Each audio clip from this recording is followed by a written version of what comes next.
pensamiento en las diferentes culturas.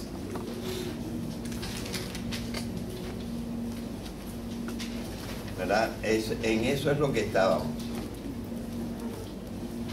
Pero lo que pasa es que la base de esto está en lo que expliqué en el semestre pasado. ¿Está derecho? Sí.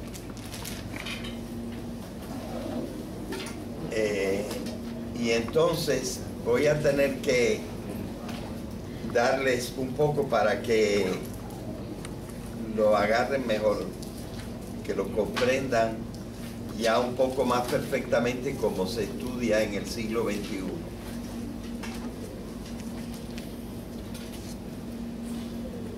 Así que nosotros estamos viendo que el ser humano en su naturaleza tiene una propiedad cognoscitiva y que conoce en una forma mucho más perfecta que los animales, que conocen algo, pero no conocen como el hombre. Lo cognoscitivo es una propiedad más alta en el hombre. Y con esto ya dijimos, y ahora tendría que decir, entre otras cosas, ¿qué ha hecho el hombre con este equipo? Pues finalmente, ahora nosotros encontramos que ha hecho la ciencia, que ha hecho la filosofía, que ha hecho creencias, entre ellas las religiosas, y también ha hecho fantasías, con lo cual ha creado formas de arte, etcétera. Todo lo ha hecho con su conocimiento. Y naturalmente, en todas estas cosas, ha utilizado el conocimiento que tiene unas propiedades que los animales, los otros animales no tienen. Así, los animales no hacen ciencia, los animales no hacen filosofía, los animales no tienen religión. Nosotros tratamos de decir que hay algunos animales que nosotros los inducimos a hacer arte. Bueno, se parece un poco, pero no es lo que llamamos arte en el fondo. Porque los animales, no sé si pudiéramos decir que tienen fantasía. Aunque juegan, y el juego es un poquito usar la fantasía.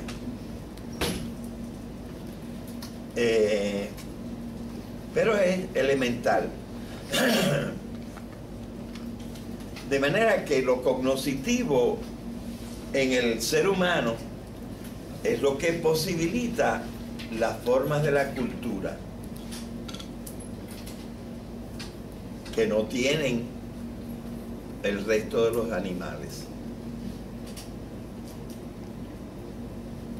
Y entonces nosotros tenemos que preguntarnos por qué. Pero eso nos retrotrae de lo azul de abajo, me enseña lo azul de abajo, a lo azul de arriba, es decir, de la cultura científica y filosófica a la naturaleza cognoscitiva. Tenemos que explicar el conocimiento. ¿Cómo se ha explicado el conocimiento en el ser humano? Tradicionalmente hemos usado una palabra que no está mal, pero que quizá necesitaría unas modificaciones de cómo pensamos sobre esta palabra. Y muy a menudo se dice que el hombre piensa con el alma, porque se asume que el hombre tiene cuerpo y alma. Y yo no diría que esto es propiamente falso, pero quizá como que no está bien pensado. Propiamente falso no es, pero no está bien pensado como está dicho, porque entonces nosotros empezamos y pensamos, esta es una cosa, es el cuerpo humano, pero tenemos otra cosa que no tienen los animales, que es el alma. Y con esta pensamos, no con esta. Es decir, tenemos dos cosas. Y nos imaginamos estas cosas como todas las cosas. Como si tuviéramos aquí un salero con sal y aquí una azucarera con azúcar. Son dos cosas. La sal aquí, que tiene sus propiedades, y el azúcar aquí, que tiene sus propiedades. Y hasta las pudiéramos combinar. Hay ciertas cosas a las que se le echa un poquito de sal y un poquito de azúcar y se disuelven, por ejemplo, en el agua y en ciertos líquidos para hacer condimentos. Dos cosas, y entonces nosotros pensamos que son el mismo tipo de cosas, el cuerpo y el alma. Déjenme decirles que ya por allá, por el siglo XI, perdón, XII, ya hubo gente que dijo que no eran dos cosas, que eran una cosa. Las dos eran una cosa, pero que no eran dos cosas. Pero eso luego se olvidó. Y Sócrates hablaba, Sócrates, un gran filósofo, quizá el mayor filósofo de la antigüedad y de todos los tiempos. Sócrates hablaba del alma como si fuera diferente del cuerpo. Su discípulo Platón decía incluso que el alma existía desde antes que hubiera cuerpos. Luego ellos pensaban que el cuerpo y el alma eran dos realidades. Les digo que quizá gracias al pensamiento de otro filósofo antiguo, Aristóteles, se llegó a pensar que no eran dos, que era uno. Pero no voy a explicar esta parte antigua que es muy interesante. El que lo explicó bien, lo explicó en el siglo XII y se llamó Santo Tomás de Aquino. Pero luego los hombres volvieron a dejar eso de lado. Y el padre de la filosofía moderna, llamado René Descartes, pensaba que el cuerpo y el alma eran dos cosas, misteriosamente unidas, pero eran dos cosas. Lo que pasa es que ahora cerca del año 2000, hay un biólogo y psicólogo famosísimo llamado Antonio Damasio, que entre otros ha vuelto a resucitar la idea de que no son dos cosas. Y escribió un libro que se llama Descartes Error.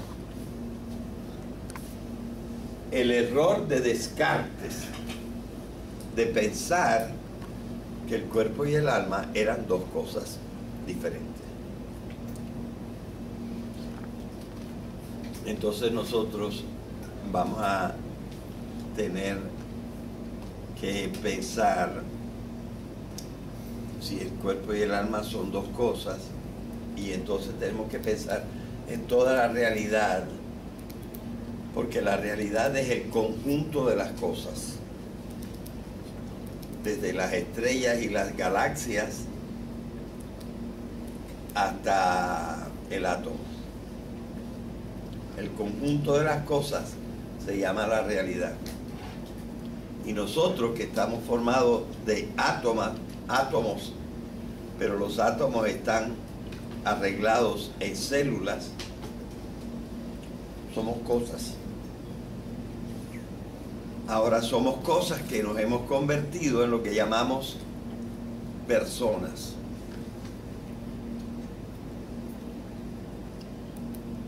Así que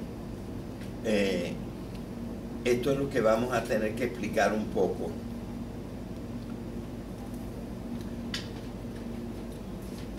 Nosotros teníamos pensado que el ser humano era algo muy diferente de todo lo demás. Poco a poco caímos en cuenta que el ser humano es un animal. Y estábamos contentos, hasta Aristóteles lo dijo bien claro. El hombre es un animal, pero racional. Pero se entendía que el hombre era un animal. Pero se entendía que el hombre era un animal separado de los demás animales. Tanto que casi era algo diferente. Porque nosotros decimos que no somos animales, queriendo decir que no somos como los otros animales.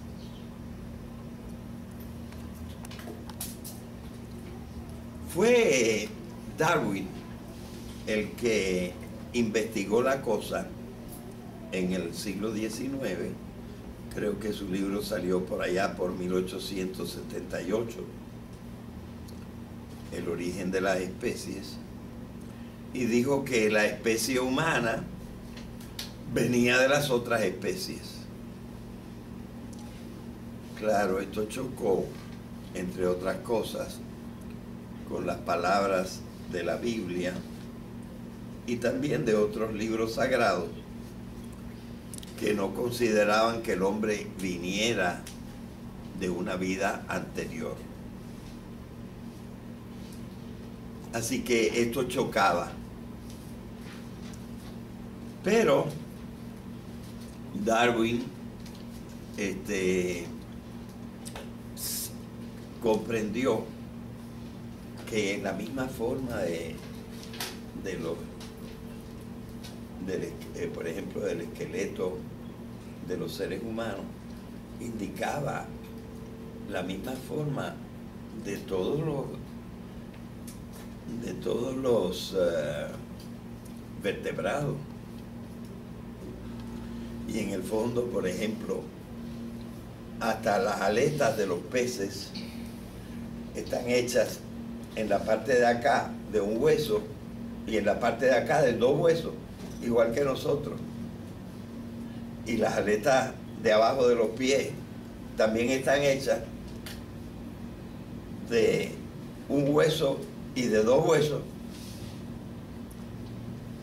Y si nos ponemos a ver, las aves están hechas en esa misma forma, etc. Y entonces él empezó a sacar conclusiones de que el hombre venía de una vida anterior. Y la gente pensó que él decía que el hombre venía del mono. No.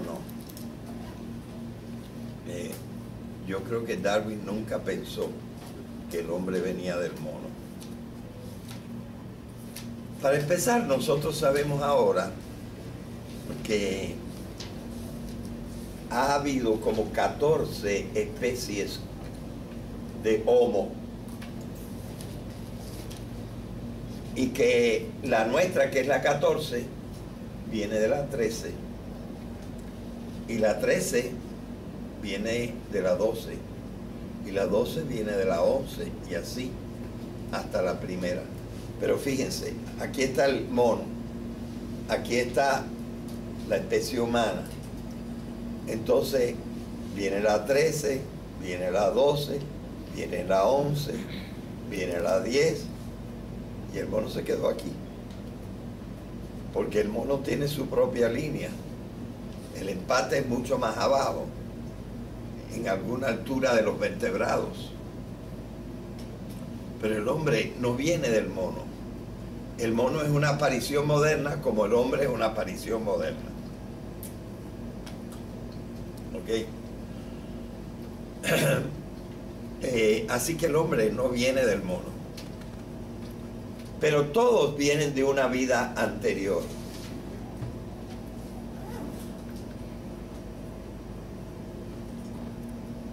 El primer religioso que lo admitió fue un papa en la década de 1950,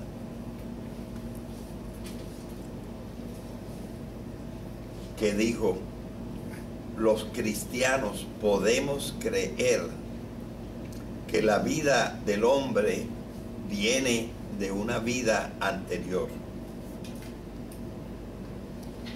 Aunque la Biblia dice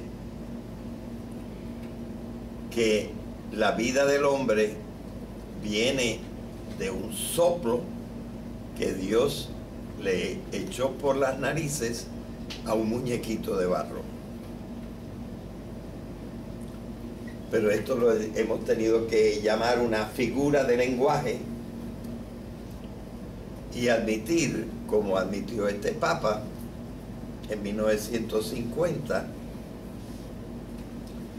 que la vida del hombre viene de una vida anterior, que era una vida animal. Y de ahí para abajo hasta las bacterias, o hasta por lo menos los organismos unicelulares. Así que lo que nosotros hemos descubierto a partir del siglo XIX para acá es la dependencia de las formas superiores de vida a las formas cada vez más inferiores de vida, de las formas más inferiores de vida, hasta llegar a los organismos unicelulares. Y paralelamente, por el lado, las plantas, y paralelamente los hongos, y así. Pero todo hasta llegar a una primera vida elemental que no sabemos cómo salió. Pero sí sabemos que vino de otra cosa. Las sustancias vivas vinieron de las sustancias no vivas. Y así, en cierta manera, se pasó más allá de Darwin. Porque Darwin, sin negar que viniera de la... pero él no estudió eso. Él empezó con la vida. Y él creía, o por lo menos explicó, y de lo que habló fue de la evolución de la vida. Y habló como si la evolución fuera una propiedad de la vida. Sí es una propiedad de la vida, pero no solo de la vida. Lo que se ha descubierto, sobre todo en el siglo XX, es que la evolución viene desde antes de la vida. Ahora se habla de una evolución cósmica, es decir, una evolución de todo el universo, y que de la misma manera que todos los seres vivos vienen del primer ser vivo, todos los seres que tienen físico, incluyendo al hombre, pero también las piedras y los planetas y las montañas y los ríos, vienen de otros seres físicos. ¿Hasta llegar a dónde? Hasta llegar al átomo.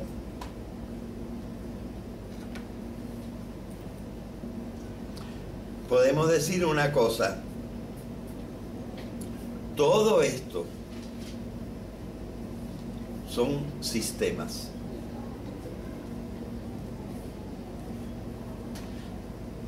El átomo es un sistema.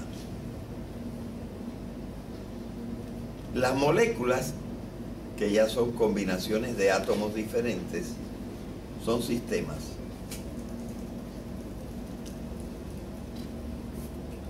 Estos sistemas crean sistemas más complejos hasta que cambia la naturaleza de los sistemas anteriores y se crean nuevas sustancias, y ya estamos en los fenómenos químicos. Y los sistemas se van complicando los unos con los otros y van creando sistemas superiores. Bien, cada sistema tiene sus propiedades, y mientras más complejos los sistemas, más propiedades tienen.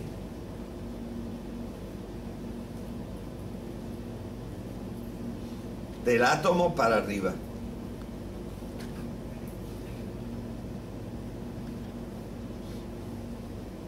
Bueno, entonces necesitamos decir que la evolución no viene solamente de lo vivo, sino hasta en una forma un poquito más entendible que lo vivo, viene desde el átomo, desde la aparición del primer átomo. Y antes del primer átomo, ya habían pasado 4.500 millones de años.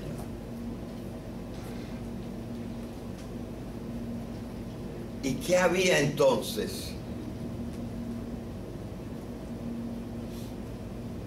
Esto es lo que trata de investigar la física cuántica y también la cosmología.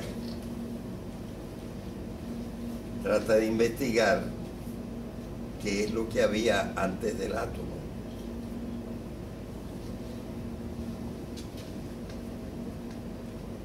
Y las propiedades son tan diferentes que parece contradictorio.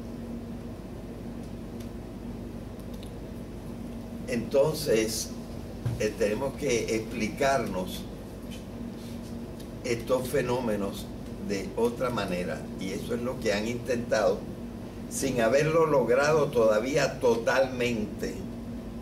Se han hecho muchos progresos, pero la ciencia no ha descubierto todavía todo sobre cómo es el mundo cuántico. Todavía no se ha empatado todo. Pero hay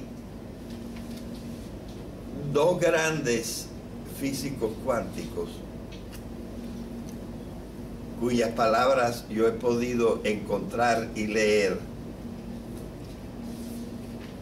que dicen expresamente lo siguiente. Uno se llama Fuchs, no me acuerdo el primer nombre. Dice con todas sus letras: los elementos cuánticos, los sistemas cuánticos, no son cosas, y escribe cosas con mayúscula y con letra más grande. Los sistemas cuánticos no son cosas. Y le preguntaron, ¿y entonces qué son? Y él dijo, son informaciones de las cosas.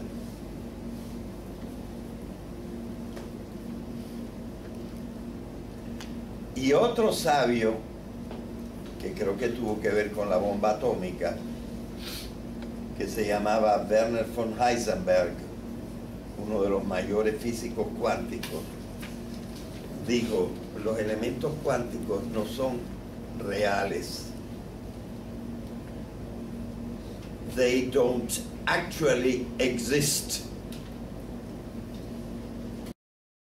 Actually quiere decir de verdad, en realidad.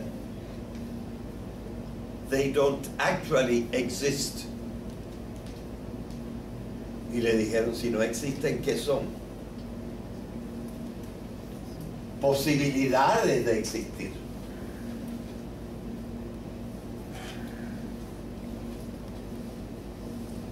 O sea, que las cosas van desde el átomo hasta el cuerpo del hombre. Estas son cosas. Los antiguos las llamaban con una palabra que ahora tiene otro significado. Los antiguos las llamaban sustancias. Y eso fue lo que dijo Santo Tomás en el siglo XII. El cuerpo y el alma no son dos sustancias, sino que de las dos se forma una sustancia actually existing, actu existens, existentes, dijo él en latín. Y ese la iglesia lo declaró un santo. El cuerpo y el alma no son dos sustancias que existan de verdad, como creía, por ejemplo, Platón, que primero existió el alma y luego el cuerpo.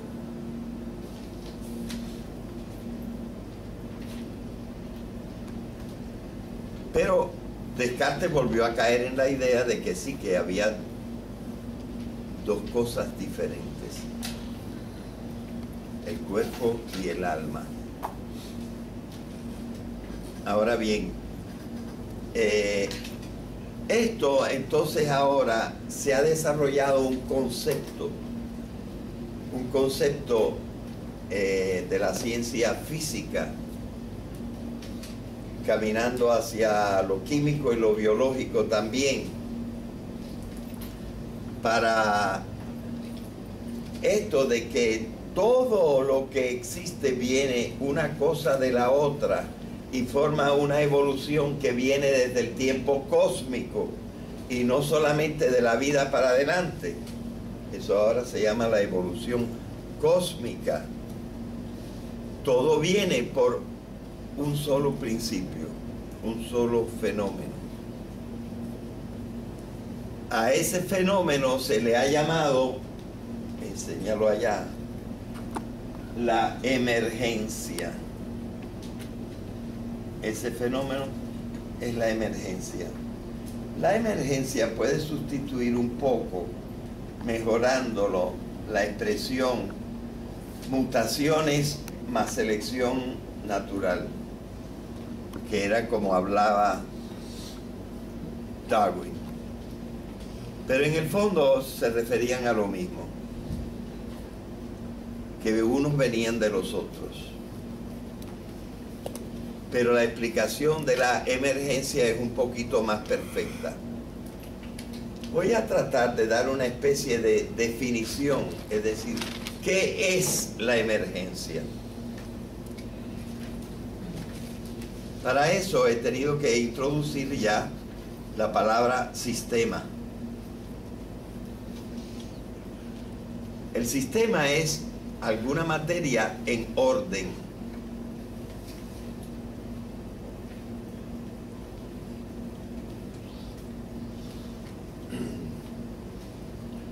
Bueno, ¿qué cosa es la emergencia? La emergencia es la conjunción de dos o más sistemas que van desde lo físico hasta lo químico y lo biológico. La conjunción de dos o más sistemas que al sintetizarse, es decir, al hacer un sistema más complejo de los dos,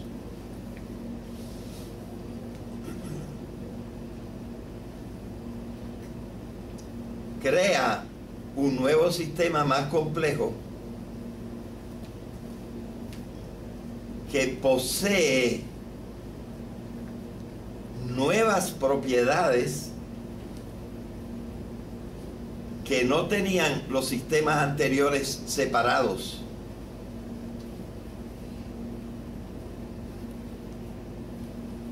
Y esas propiedades le permiten a los nuevos sistemas funcionar en un plano más alto.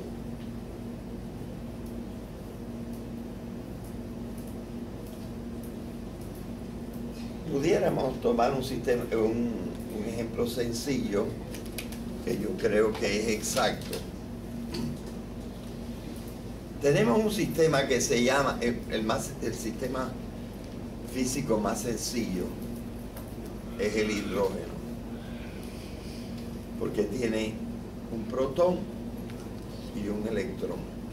Es un sistema porque nosotros por lo menos decimos, uno le da vuelta al otro, están en un sistema. Pues si tenemos dos átomos de hidrógeno y por acá tenemos un átomo de oxígeno, están separados. Vamos a examinarlos separados. A esta temperatura el hidrógeno es gaseoso y el hidrógeno no moja y pesa poquito, menos que el aire, sube. Y aquí tenemos el oxígeno. El oxígeno a esta temperatura es gaseoso también y es un sistema igual que el hidrógeno, un poquito más complicado. Se unen los dos y combinan el sistema de acá con el sistema de acá. Ahora tenemos una sola cosa, que es una molécula. Y esa molécula es muy diferente. ¿Por qué? Primero, esa molécula pesa mucho más que los otros tres sistemas, dos de hidrógeno y uno de oxígeno. Segundo, a esta temperatura es líquida y moja.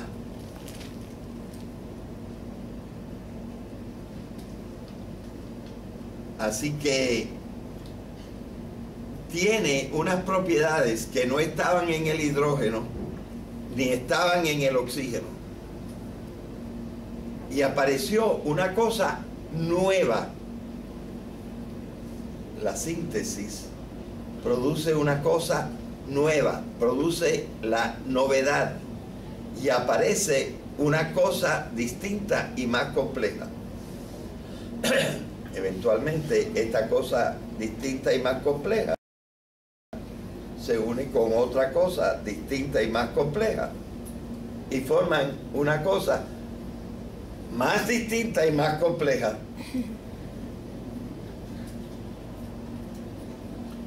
Cuando nosotros llegamos a los aminoácidos, que es de lo más complejo que tiene la química, el siguiente paso es la vida, el ser vivo. ¿Y cuál es la propiedad que emerge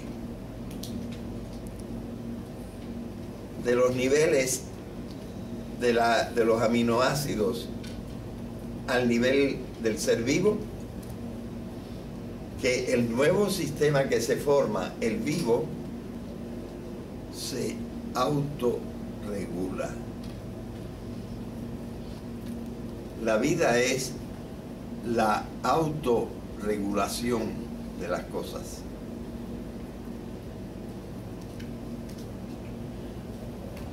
Imaginemos ya la célula. ¿Cómo crece una piedra? Simplemente por agregación. Pero la célula se defiende del exterior con la membrana y nada se le agrega, no crece por agregación. Ella admite materia externa, pero la procesa, la asimila, excreta otra cosa y finalmente la célula se autorregula y salen dos células. Ya la regulación no es por fuera, por agregación. Ahora cada ser vivo se autorregula. Es verdad que tiene que seguir en un ambiente, en un entorno, pero se autorregula. Ahora esta autorregulación se hace cada vez más compleja porque el proceso sigue. Bien, llega un momento en que los animales desarrollan un sistema nervioso.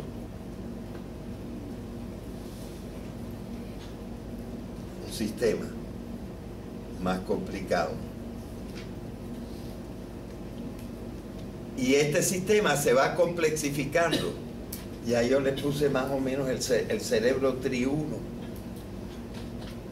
Y vimos cómo se va complicando y haciendo, por ejemplo, cada vez más grande relativamente a los otros el sistema de la corteza cerebral. ¿Se acuerdan? Bien. Entonces, esos sistemas, mientras se van complexificando, van obteniendo más propiedades. Y cuando llegan al Homo sapiens, el cerebro se ha desarrollado tanto que tiene una nueva propiedad, una nueva función. Conoce, quiere y siente. Y nosotros a esa función la hemos llamado alma. Pero no es como la sal y el azúcar. Es un nuevo desarrollo del cuerpo.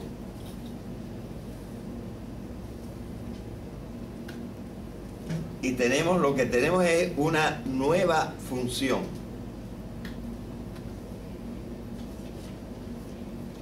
esta manera de explicar las cosas por emergencia apenas se está imponiendo ahora. Yo he leído libros muy adelantados sobre el cerebro que no se atreven a decir esto. Dicen que el desarrollo biológico está relacionado con la aparición de las propiedades, pero no dicen que las propiedades son efecto del desarrollo. No hacen esa conexión. Hablan de correlatos. Estoy pensando en el libro de Christoph Koch, discípulo del que descubrió Francis Crick, que con Watson descubrieron el genoma humano. Y Klaus Koch, no es Klaus, es Christoph Koch, escribió ya en este siglo, me parece. Yo tengo el libro, pero no vi la fecha de edición. Es decir, estamos en una nueva explicación por emergencia. Filosóficamente, esta explicación es un poquito más antigua, porque hay un filósofo que me parece que está vivo todavía, pero tiene como 103 años, que se llama Edgar Morin, y que explicó esto desde los años 80 o 90 del siglo pasado, pero en filosofía. Ahora se ha descubierto que también la biología se rige por este principio. Bien, entonces, con esto nosotros podemos ver por qué el hombre es una sola cosa y que el ámbito de las cosas va desde el átomo hasta el cerebro del hombre. Me quedan unos minutitos para explicar otra cosa relacionada con esto.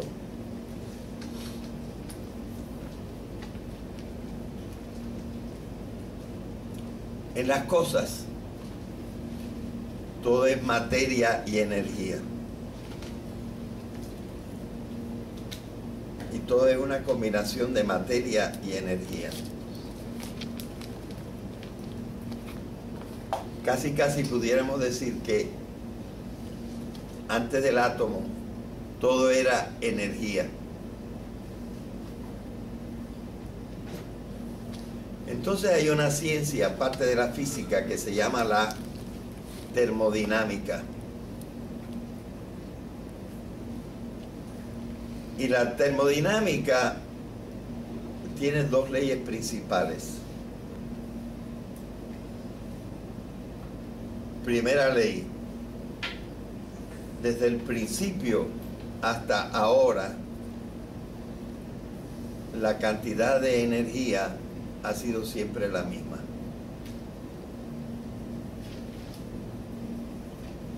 Desde el principio del Big Bang hasta ahora, la cantidad de energía es la misma. Esta es la primera ley de termodinámica.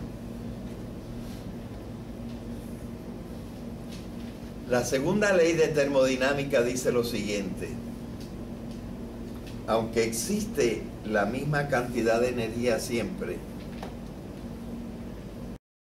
la energía todo el tiempo se está separando, desintegrando y decayendo. Porque hay formas superiores de energía, como la luz, la electricidad, el movimiento, el calor. Pero la cosa no puede subir, siempre va bajando. Así que lo que nosotros tenemos es que la energía, siendo siempre la misma, está siendo cada vez más separada y más elemental. El hombre con mucho trabajo puede cambiar una forma de energía baja, como el calor, la puede cambiar a energía alta, pero perdiendo en el camino muchísima de la energía que se le escapa. De manera que se necesita muchísima energía calorífica para obtener alguna energía eléctrica.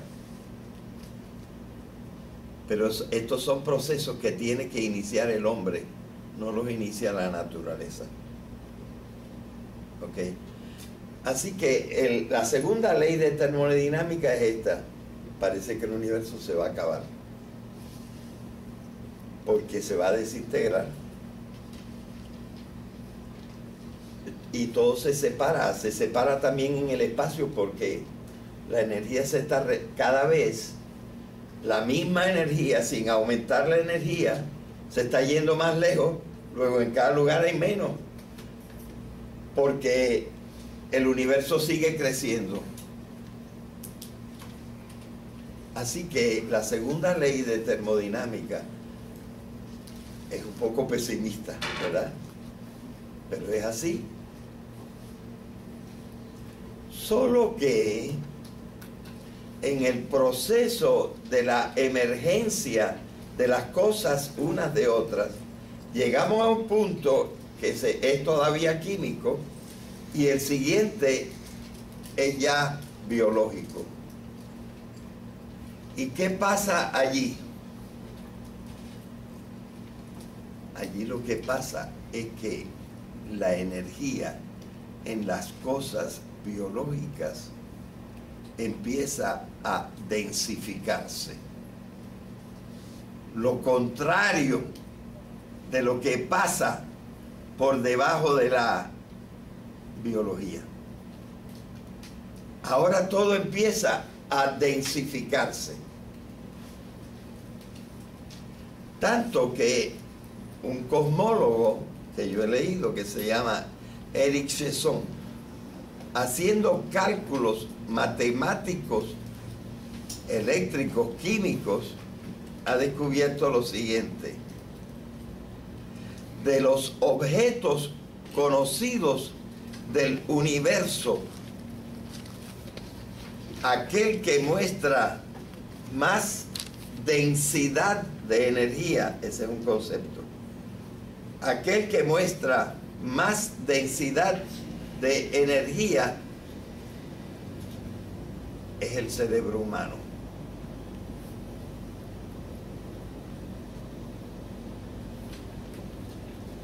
De esta energía sale el pensamiento.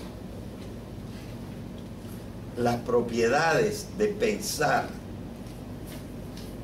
de querer y de sentir vienen de la complexificación del cuerpo hasta el punto de que revienta en conciencia y voluntad.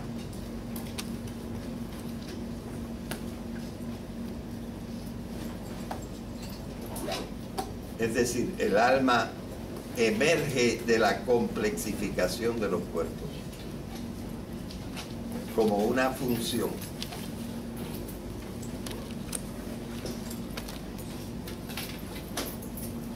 ¿Ok? Así que, sin embargo, entonces, ¿se acabó la ley de termodinámica? No. La segunda tampoco. ¿Por qué? Porque si el universo es esta pizarra,